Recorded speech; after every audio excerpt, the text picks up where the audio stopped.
అంతర్జాతీయ మహిళా దినోత్సవం సందర్భంగా వేమూరు నియోజకవర్గంలోని జిల్లా పరిషత్ హైస్కూల్ ప్రాంగణంలో ప్రత్యేక కార్యక్రమం ఘనంగా చేపట్టారు. ఈ కార్యక్రమానికి ముఖ్య అతిథిగా ఎమ్మెల్యే నక్క ఆనందబాబు హాజరై మహిళలను సత్కరించి అభినందించారు.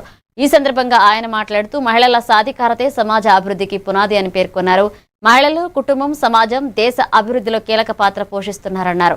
ఈ కార్యక్రమంలో మహిళా సంఘాల సభ్యులు, నాయకులు, అధికారులు, స్థానిక ప్రజలు పెద్ద సంఖ్యలో పాల్గొన్నారు. రకాల కార్యక్రమాలు ఎలా జరుగుతున్నాయంటే మన ప్రభుత్వం చెప్పడానికి నేను ఆ పార్టీ నాయకుడిగా ఎమ్మెల్యేగా నేను చాలా గర్వపడతా ఉంటాను. కాబట్టి వాస్తవానికి దగ్గరగా మీరు కూడా ముందుకు నడవాల్సిన అవసరం ఉంది. మీరు ఎందులో కూడా వెనుకబడతానికి గురి కావాల్సిన అవసరం లేదు.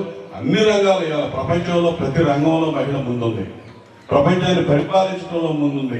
ప్రపంచంలో రాజకీయ పరమైనటువంటి అవకాశాలు మీకు ప్రపంచంలో ఎన్నో వస్తున్నాయి, కానీ భారతదేశంలో మాత్రం రాబోయే రోజుల్లో పుష్కలంగా రావడానికి అవకాశాలు ఉన్నాయి. చెప్పారు 33% రిజర్వేషన్ స్థానిక సంస్థల్లో. స్థానిక సంస్థలు ఆల్రెడీ ఉన్నాయి 50%. చట్టసభలో కూడా ఎమ్మెల్యేలు, ఎంపీలో కూడా 33% రిజర్వేషన్ రాబోతా ఉంది. రాబోయే రోజు